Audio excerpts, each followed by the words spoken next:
합니다. 오늘 은혜 받으실 하나님 말씀은 마태복음 5장 1절에서 12절까지 말씀입니다. 신약성경 5페이지입니다. 우리가 팔복의 말씀을 살피고 있는 중에 있는데요. 우리가 이 말씀들을 읽을 때에 이 말씀을 우리가 암송하다시피 좀 묵상하면서 읽었으면 좋겠습니다. 우리 한 절씩 교독하도록 하겠습니다. 예수께서 무리를 보시고 산에 올라가 앉으시니 제자들이 나아온지라. 심령이 가난한 자는 복이 있나니 천국이 그들의 것이며,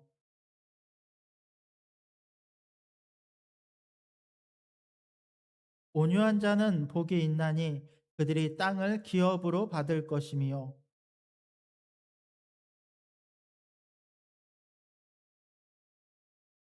긍휼히 여기는 자는 복이 있나니 그들이 긍휼히 여김을 받을 것이며,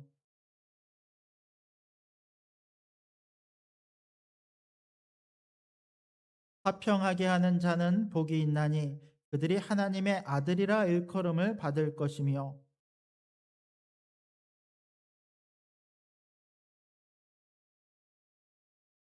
나로 말미암아 너희를 욕하고 박해하고 거짓으로 너희를 거슬러 모든 악한 말을 할 때에는 너희에게 복이 있나니 기뻐하고 즐거워하라. 하늘에서 너희의 상이 큼이라.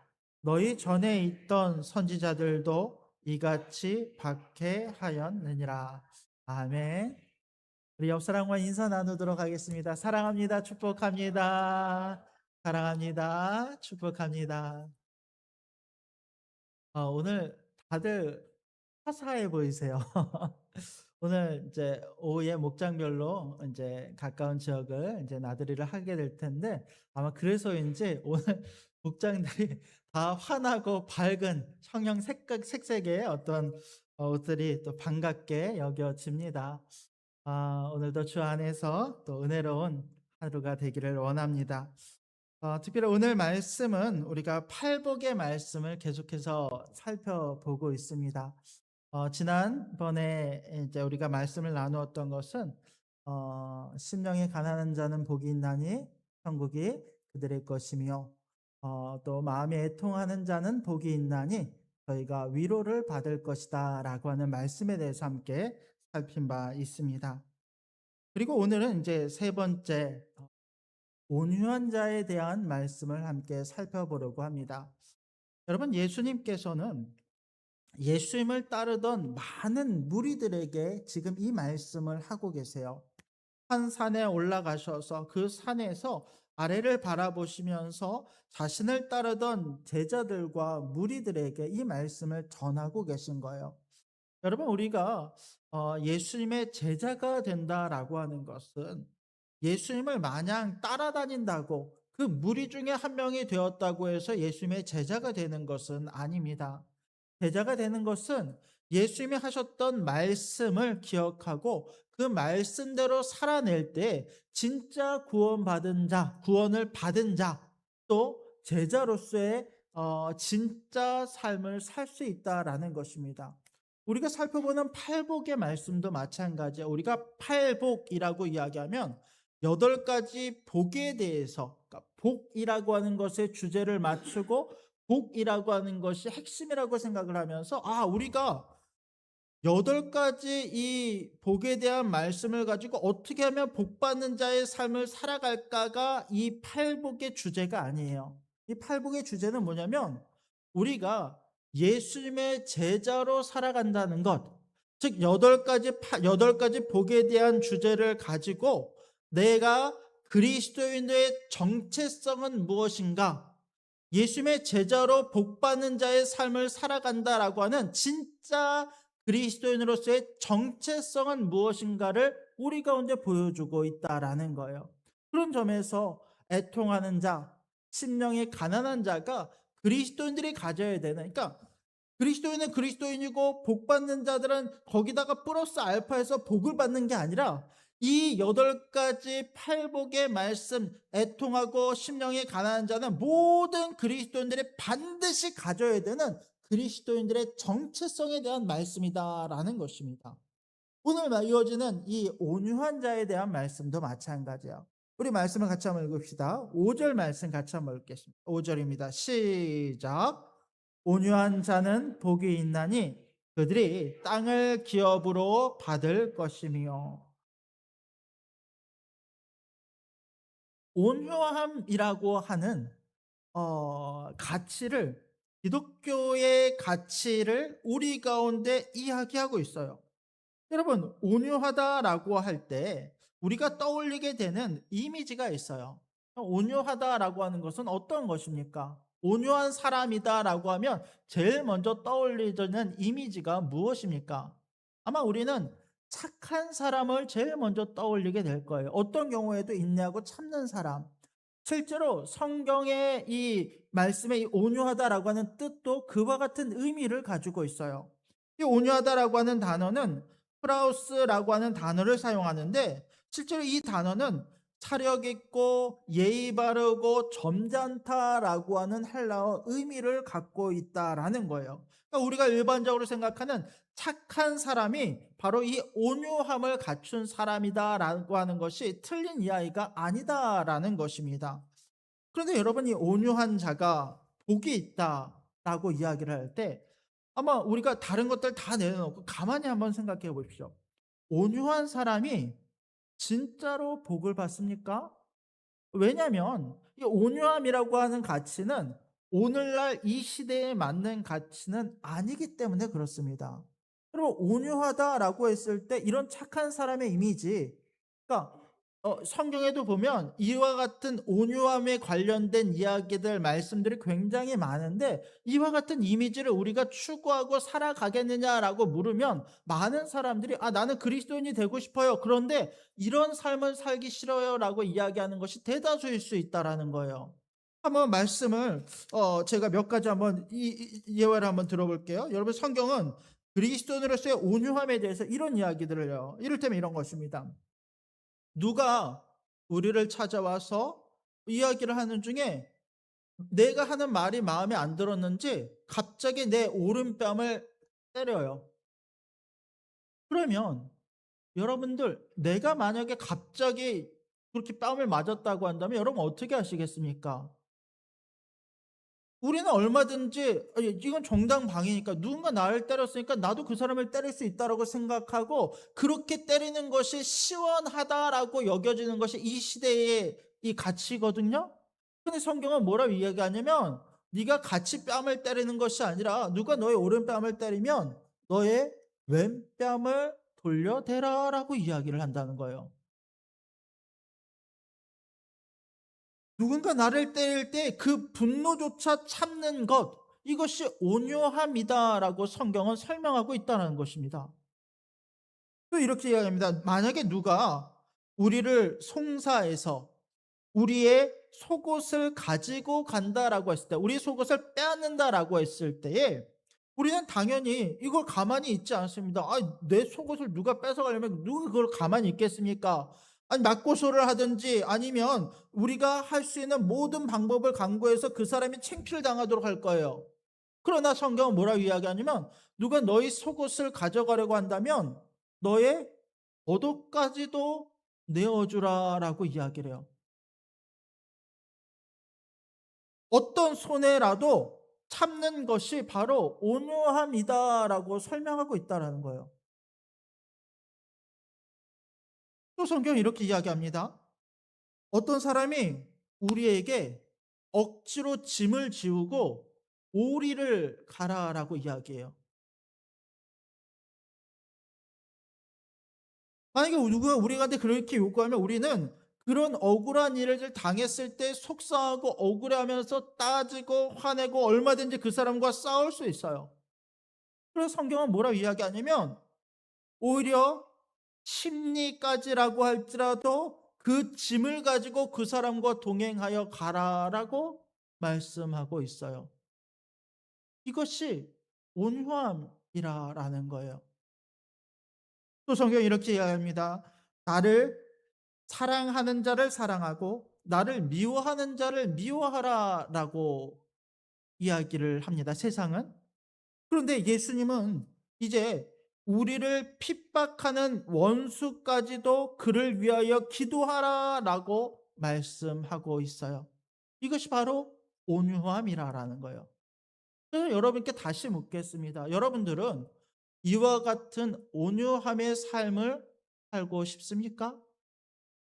아마 우리가 이 머리로는 예수님의 말씀이니까 이와 같은 온유함을 살아야 된다라고 생각할지는 모르겠지만 내 감정은 그렇게 반응하지 않아요. 내 감정은 분을 내고 욕설을 내뱉으면서 세상이 주는 가치 가운데 얼마든지 맞서 싸우고자 하는 것이 내 안에 있는 분노의 감정이고 내 안에 있는 세상의 마음이라는 것입니다. 그런 상황에서 누가 우리에게 온유한 삶을 살아야 됩니다라고 이야기를 하면, 아니 그와 같이 바보같이 이 땅을 살라고요라고 반문하는 것이 우리의 모습일 수 있다라는 것입니다. 로이드 존스 목사님은 이 온유에 대한 설교를 하시면서 이런 예화를 드신 적이 있어요. 우리가 하나님 앞에서 솔직해져서 하나님 앞에서 우리의 죄를 인정하는 것은 쉽다라는 거예요. 내가 은혜를 받고 나면 하나님의 사랑이 깨달아져서 하나님 앞에서 나의 죄에 대해서 한없이 애통하며 회개할 수 있어요. 그러면서 우리는 주님, 나는 죄인입니다. 나는 죄인입니다. 라고 이야기를 할 수 있다는 거예요. 그런데 그렇게 열심히 기도를 하고 나서 이 나서는 순간 어떤 사람이 나를 찾아와서 당신은 죄인입니다. 라고 이야기를 하면 그 이야기를 듣는 그 순간 우리는 분에 받쳐서 아니 나에게 죄인이라고 이야기를 한다고 라고 하면서 역정을 내는 것, 당장 그 사람의 멱살을 붙잡고 싶어지는 것이 우리의 마음이다라고 이야기해요. 이것이 우리의 본성이고 우리 안에 있는 본질적인 위선이다라고 이야기를 해요. 이것이 바로 온유함이 없는 상태다라고 이야기를 하고 있다라는 것입니다. 근데 여러분, 온유라고 하는 것은 그런 거예요. 하나님 앞에서 철저하게 나를 죽일 뿐만 아니라 사람들 앞에서도 나의 낮은 것을 온전히 인정하는 마음이 온유함이다라는 것입니다. 완전히 죽어지는 마음이요. 상대가 누구든 상관없이 누구에게라도 그리스도의 겸손함과 온유함을 나의 입술과 삶에서 묻어내어 흘려 보내는 것이 온유함이다라고 말씀하고 있다라는 것입니다. 그래서 여러분, 여기까지 이야기를 하면 우리가 온유함에 대해서 목사님, 온유함은 너무 약한 것 같아요. 너무 손해보는 것 같아요. 근데 여러분, 온유함은 결코 약함에서 나오는 것이 아니에요. 그럼 온유함은 역설적이게도 우리의 강함에서 나옵니다. 온유는 바보 같거나 실력이 없다는 뜻이 아니에요. 오히려 온유는 심이 있지만 그 심을 절제하는 데서 나오는 것이 바로 온유함의 성품입니다. 여러분, 예수님은 온유하신 분이셨어요. 마태복음 11장 29절을 보면 성경은 이렇게 말씀합니다. 같이 한번 읽어볼까요? 시작.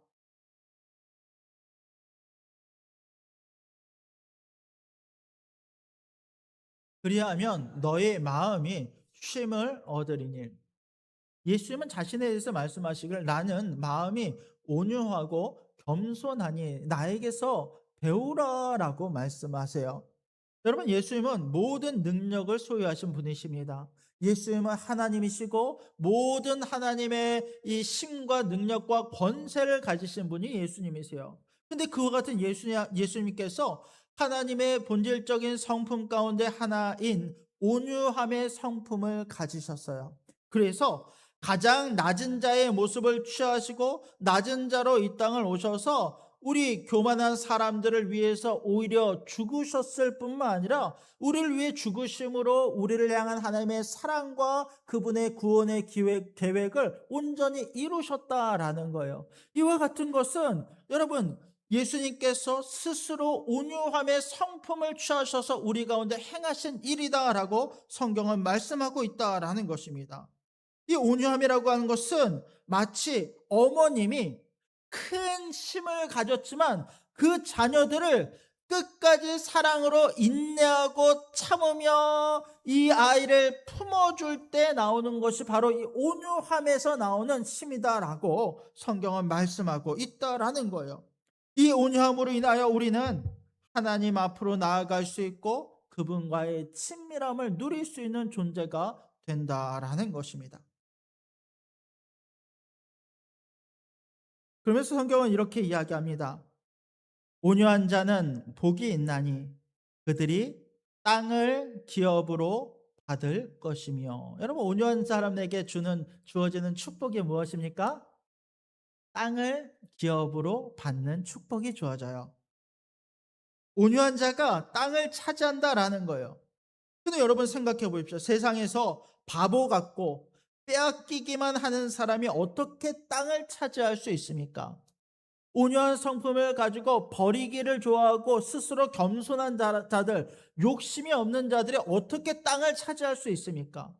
우리 세상이 주는 가치는 무엇이냐면, 야, 네가 조금 이기적으로 요령 있게 살아라.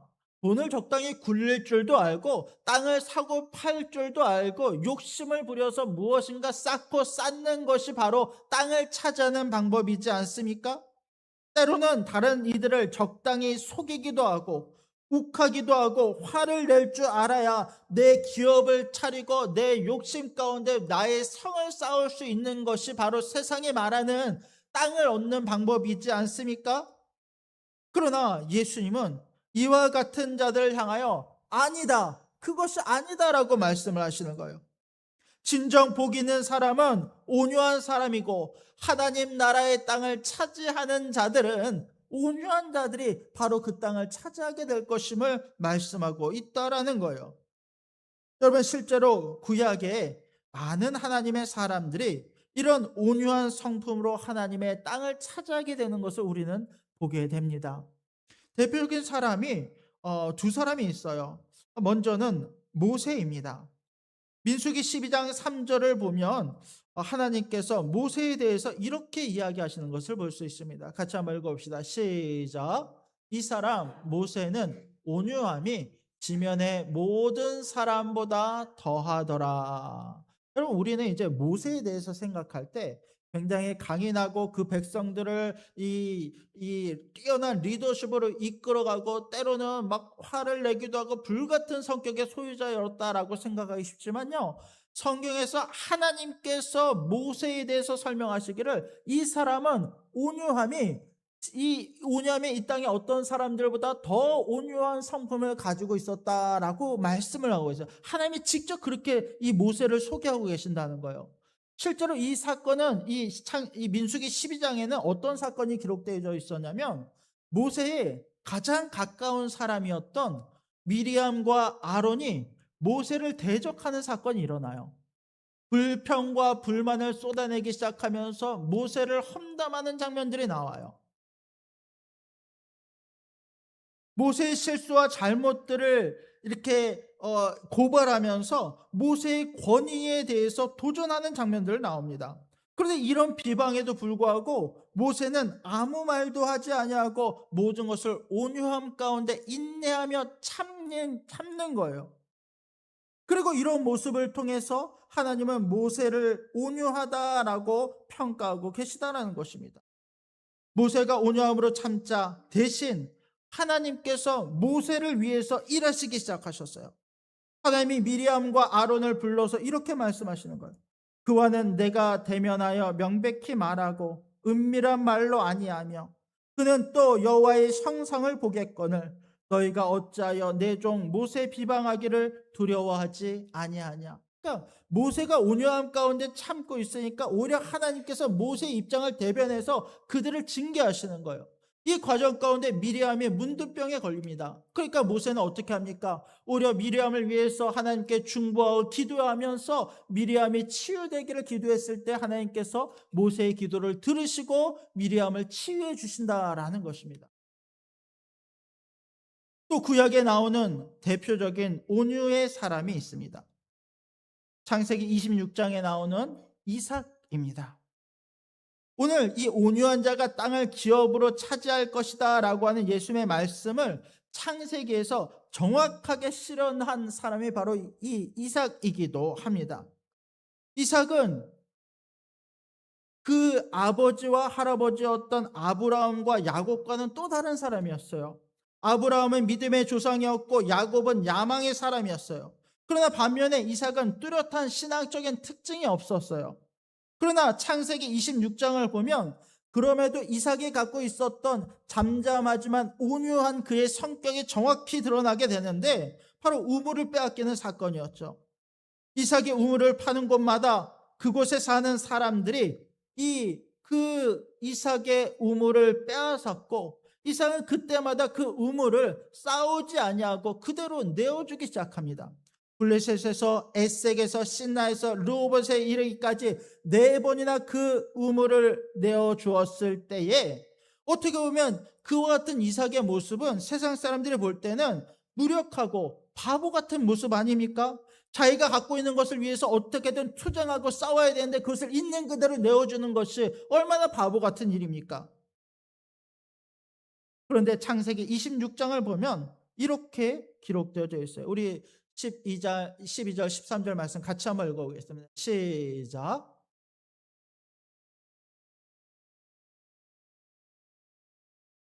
여호와께서 복을 주심으로 그 사람이 창대하고 왕성하여 마침내 거부가 되어 그 땅에서 농사하며 그 온유함을 가지고 이 땅을 살아갔을 때 하나님께서 그 땅에 소출을 100배나 더하셨을 뿐만 아니라 복을 주셨고 또 그가 창성하고 왕성하여 마침내 거부가 되었다라고 성경은 말씀하고 있다라는 거예요. 이것이 바로 온유한 사람 이삭이 받은 축복입니다. 그리고 오늘 성경에 우리에게 약속된 땅의 기업에 대한 축복이 동일하게 우리 가운데 주어졌음을 믿으시기 바랍니다. 근데 여러분 이 땅의 기업의 축복은요 놀랍게도 물질적인 축복을 이야기하는 것은 아니에요. 여기서 약속하는 땅의 축복은 단지 눈에 보이는 땅에 대한 축복을 말씀하고 있는 것이 아니다라는 것입니다. 산상수훈에서 땅은 하나님 나라를 이야기합니다. 즉 여기서 말하는 땅은 하나님 나라, 그 땅과 그분의 통치가 우리 가운데 주어졌다라는 약속이다라는 거예요. 여러분 온유한 사람은 땅을 기업으로 받아요. 이 말은 하나님 나라의 그분의 통치 가운데 거하는 자가 온유한 자가 받는 진짜 복이다라고 성경은 이야기하고 있다라는 것입니다. 여러분 온유한 사람은요 하나님께서 모세와 같이 그 온유한 사람의 인생을 대신해서 책임져 주시는 거예요. 온유한 사람은 그 하나님 나라를 온전히 살아갈 뿐만 아니라 하나님이 다스리시는 그 나라의 통치를 직접적으로 받는, 즉 하나님의 성품을 소유한 자로 하나님과의 관계 속에 나아가는 진짜 축복을 누리는 사람들이 바로 온유한 사람들이라고 성경은 말씀하고 있다라는 것입니다. 여러분 이 은혜가 오늘 우리 가운데 주어졌음을 믿으시기 바랍니다. 하나님 나라가 이 땅에 임하였어요. 우리는 그 땅을 살아가는 자들입니다. 우리가 하나님 나라 안에 살면서 이 온유함의 성품을 잃어버리고 산다라고 한다면 예수님을 따랐던 수많은 무리들 중에 한 명이 되어버리고 말 거예요. 우리는 이 임한 하나님 나라에 하나님의 백성으로서 제자로서 살아감으로 온유함을 가지고 살아감으로 그분의 제자가 되어 그분의 통치 가운데 살아가는 우리가 되기를 원합니다. 말씀을 정리하겠습니다. 여러분 우리가 온유해져야 되는 이유는 무엇입니까? 우리가 도덕적인 품성을 높이기 위해서입니까? 아니면 온유함으로 내가 마음의 정신적인 평화를 얻기 위해서입니까? 아니면 내가 온유함으로 다른 사람들보다 조금 더 낫다라는 것을 증명하기 위해서입니까? 아닙니다. 오직 우리는 예수 그리스도 때문에 온유해진 사람들입니다. 내 안에 계신 성령님께서는 마치 비둘기와 같은 온유의 영이시기 때문에 우리도 그분을 닮아 온유해져야 된다라고 성경은 말씀하고 있다라는 것입니다. 내 안에 잃어버렸던 그 온유한 성품을 회복하고 찾으시는 우리가 되기를 원합니다.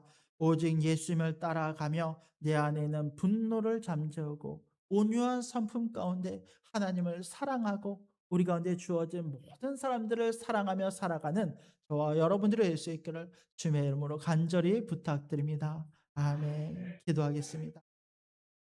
하나님, 오늘도 말씀을 통하여 팔복의 은혜를 우리 가운데 더하여 주심을 주님 너무도 감사드립니다.